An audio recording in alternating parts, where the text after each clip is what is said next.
This growth is made possible by working with our cities and our state. And it comes on the heel of attracting what you might call two anchor companies. Google selected Ann Arbor for its first office outside of Silicon Valley, and Aeronova, a Spanish aerospace firm, opened a North American center in town because of our strong engineering culture. Students in our aerospace engineering program like to wear a t-shirt that says, as a matter of fact, I am a rocket scientist. But you don't need an engineering degree to appreciate the power of research universities to propel the economy.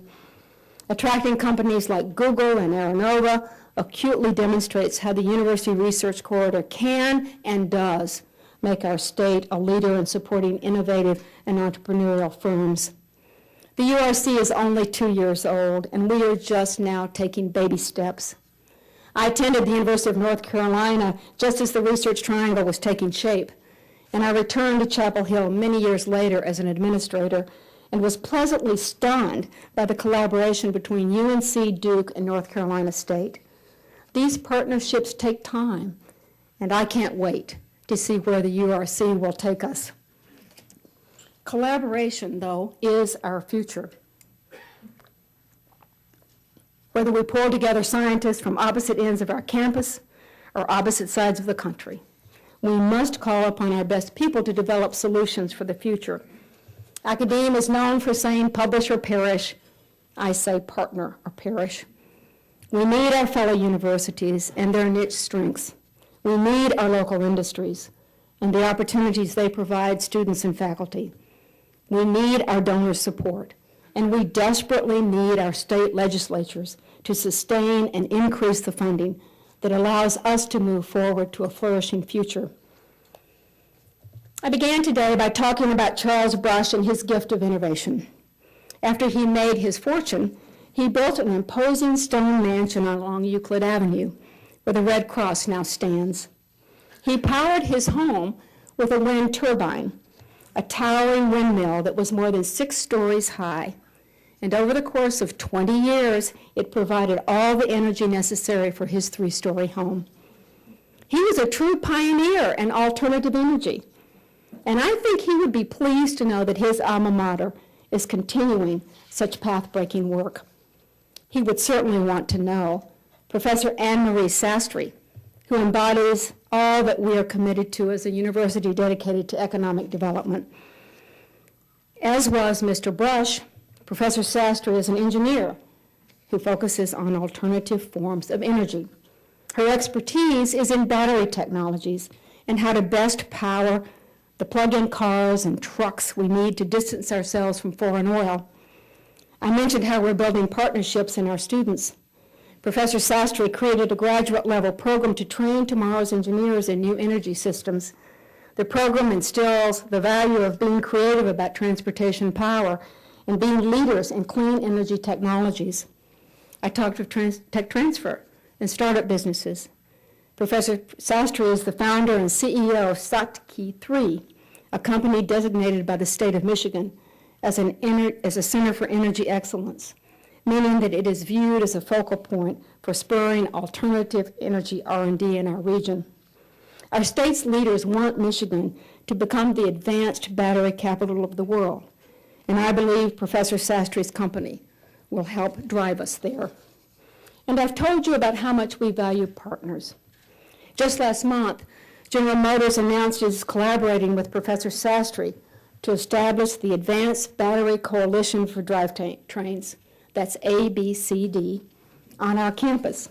It's a multi-million-dollar investment to test and design advanced batteries, as well as to train dozens of GM engineers to develop the next generation of electric cars.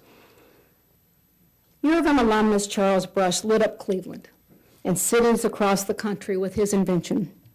Anne-Marie Sastry and thousands of Michigan faculty and students are collaborating with each other and with partners throughout the region to electrify our economy.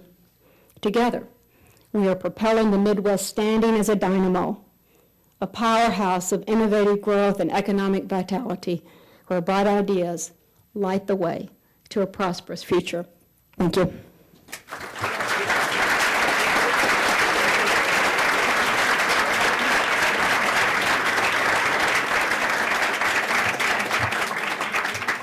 and we thank you. Today at the City Club of Cleveland, we are listening to President Mary Sue Coleman of the University of Michigan. We will return to our speaker in a minute or two for our traditional City Club questions. Please formulate questions for our speaker now. Your questions should be brief and to the point. We welcome all of you here and those listening to WCPN, WCLV, WTAM, or one of the many radio stations across the country. Radio broadcasts of the City Club are made possible through the generous support of Case Western Reserve University. Our television broadcast partners are WVIZ, PBS IdeaStream, and Time Warner Cable.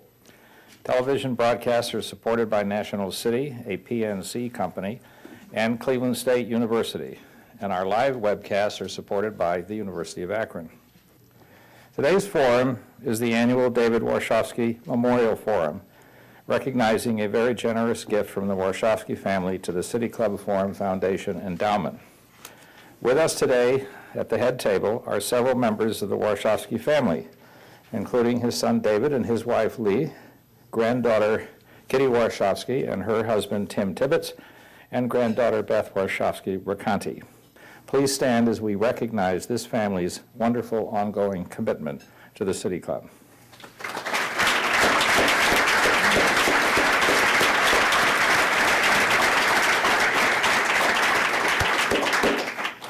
Also joining us today are members of the City Club's Legacy Society.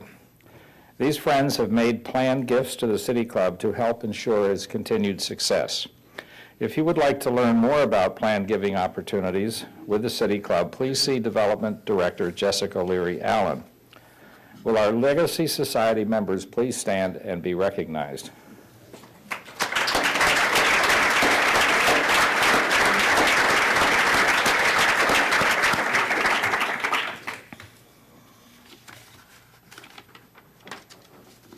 We are pleased today to welcome guests at tables hosted by Baker Hostetler. Thank you for your support. Now we return to our speaker for our traditional City Club question and answer period. We welcome questions from everyone, including guests. Holding the microphones today are Development Director Jessica Leary Allen, right here, and Assistant Development Director Marcella Brown. Now the first question, please. Dr. Coleman, you described very adequately the progress being made by University of Michigan and faculty and meeting some of the challenges of today. I'd like to ask you about the student body. During the past election year, there was a great outpouring of students from University of Michigan, other schools throughout the country, participating in the political campaign. It was a reminder of some things that happened maybe a generation ago regarding civil rights, regarding the environment. And to what extent do you think that what happened this past year is a harbinger of what may happen in the future, and will students be more interested in those issues, the so-called social issues, or will they be more interested in learning a profession and make them some money? You know, I'm always delighted when students participate in the political process, and also when they care deeply about social issues. I think this is part of their development, and we encourage it because we want them to be passionate about their lives. I will tell you, though, that I was just at a lecture a couple of days ago from one of our eminent political scientists who disabused me of the notion that the youth turnout was very much bigger in this election than in the election in 2004. It was only about 1% difference. So the election, while there was a lot of fervor by young people, they actually didn't turn out to vote in much larger numbers than they have in the past. So it was an interesting dynamic. But I loved the fact that young people cared on our campus and they were deeply involved regardless of political party. I think that was a positive.